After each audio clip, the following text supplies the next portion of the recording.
में हर तरफ बस पानी ही पानी है। देश की राजधानी जहां से हिंदुस्तान की राजनीति की धड़कन तय होती है, आज वही दिल्ली बाढ़ के कहर से बेहाल है। नालों और यमुना नदी के बढ़ते जल स्तर ने हालात बेकाबू कर दिए। 12,000 से ज्यादा लोग अपने घर छोड़ने को मजबूर हैं। उत्तर और पूर्वी दिल्ली के कई एक इलाके पूरी तरह प्रभावित हैं। हथनी कुंड, बैराज जैसे छोड़े गए इलाकों से पानी ने यमुना को रौद्र रूप में ला दिया है। यमुना खतरे के निशान के ऊपर बह रही है। यमुना बाजार, गीता कॉलोनी, मजनू का टीला, कश्मीरी गेट, मयूर विहार, हर तरफ बस पानी ही पानी है। दिल से बस एक आवाज निकल रही, आखिर जाए तो जाए कहाँ।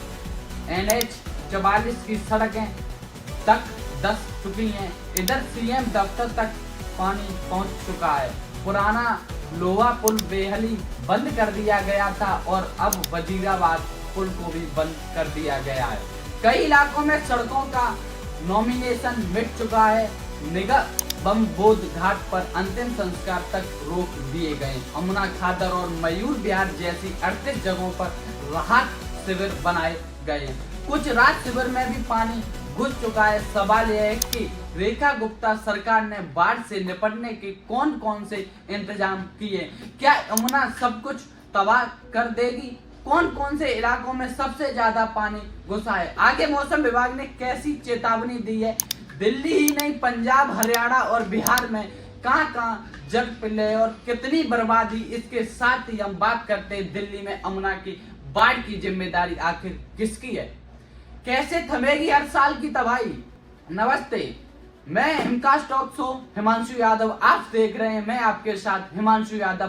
पंजाब में डराने वाले हालात हैं। 35 से ज्यादा की मौत, 3.5 लाख से ज्यादा लोग प्रभावित, करीब 23 जिले बाढ़ की चपेट में हैं।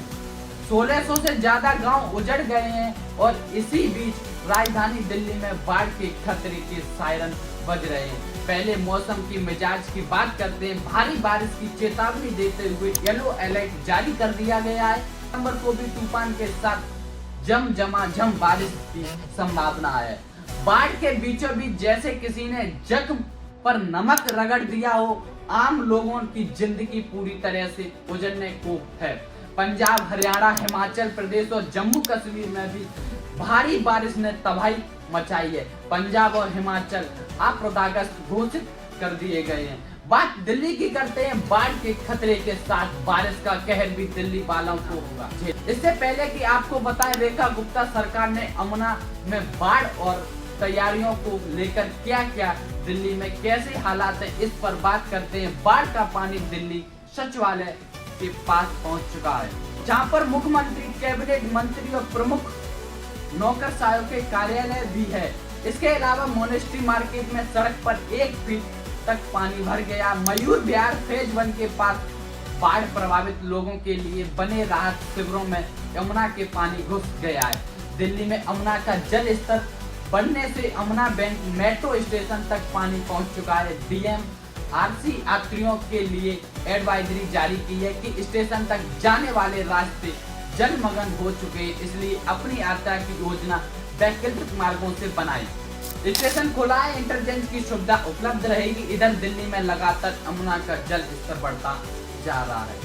आज यमुना नदी का जल स्तर 207.48 मीटर दर्ज किया गया। यमुना खतरे के निशान से ऊपर ही, जिसमें लोगों ने खौफ और ज्यादा बढ़ रहा है। यमुना नदी का पानी मोनेस्ट्री मार्केट में मेन गेट से होते हुए मेन रोड पर जमा हो चुका है। NDRF की टीम मौके पर रेस्क्यू तैयारी में लगी है। आरक्षण मयूर विहार, यमुना बाजार, ICVT एरिया में NDRF की तैनाती गई है। पानी और ICVT कश्मीर गेट तक पहुंचा है और इस देखते ही ICVT से 30,000 जाने वाले रास्ते को बंद कर दिया गया। आज यमुना का पानी राजधानी के निगम बोध घाट के अंदर तक पहुंच चुका है। सर्वों की अंतिम संस्कार भी भारी दिक्कत का सामना करना पड़ा।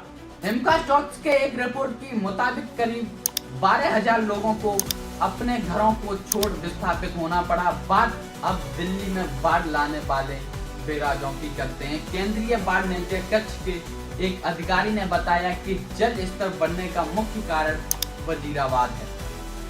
और हथनी कुंड बैराज से हर घंटे छोड़े जा रहे पानी भी भारी मात्रा में अंदेशा यह भी जताया गया कि जल स्तर में और ज्यादा बढ़ोतरी हो सकती है। सुबह 8 बजे हथनी कुंड बैराज ने नदी में 1,32,000 क्यूसेक और वजीराबाद में 1,38,000 क्यूसेक पानी छोड़ा गया है। दिल्ली पुलिस की ट्रैफिक एडवाइजरी की बात करते हुए बताया गया है कि आपको कौन कौन से रास्तों पर जाने से बचना है। W point, A point, ITO चौक, बहादुर शाह, जफर मार्ग, दिल्ली गेट, जैनन मार्ग, राजघाट और Shantivan crossing. Shantivan crossing, Salimgarh flyover, bypass, MGF Pragati Maidan tunnel में शांतिवन चौक, विकास मार्ग और BOP मार्ग। इस समय यात्रा के दौरान इन मार्गों से बचें। ऑप्शनल रास्तों का यूज करें। दिल्ली की कार्यकर्ता और मुखिया CM रेखा गुप्ता ने अपने एक बयान में कहा था कि बाढ़ से निपटने के लिए सरकार अपनी पूरी कोशिश कर रही है। एफ्टेट लोगों ने लिए तनाव कोशिश की जा रही है। सरकार यह भी कहती है कि 3 बैराज हथनी कुंड, वजीराबाद और ओखला से पानी की प्रभाव की लगातार 24 घंटे निगरानी की जा रही है। दिल्ली के सिंचाई और बाढ़ नियंत्रण यानी कि INFC मंत्री प्रदेश वर्मा ने बुधवार को कहा था कि दिल्ली सरकार ने पिछले 6 महीनों में यमुना नदी का जल वहन क्षमता बढ़ाने के लिए कदम उठाए। ITO बैराज के निरीक्षण पर आए मंत्री ने लोगों को भरोसा दिया था कि यमुना नदी के बढ़ते जल स्तर को लेकर चिंता होना या फिर घबराने की कोई जरूरत नहीं है, क्योंकि हालात कंट्रोल में हैं। हालात कितने कंट्रोल में है ये आप कमेंट सेक्शन में जरूर बताएंगे। को घबराने की कोई जरूरत नहीं है, यह हमारी गारंटी है कि कोई फ्लड नहीं जाएगा। सर हमारे लेवल तक जाने के लिए तैयार हैं। लोग का जिक्र आपने किया पिछली बार 208 के आसपास कहा था कि क्या कहेंगे सर। इस देखिए कि केवल इतना कह सकता हूं कि अगर यही केवल 1 साल पहले होता तो पानी बाहर आता है। हमसे 6 महीने में जो पूरी यमुना की होल्डिंग कैपेसिटी है उसको हमने बढ़ाने का काम किया है।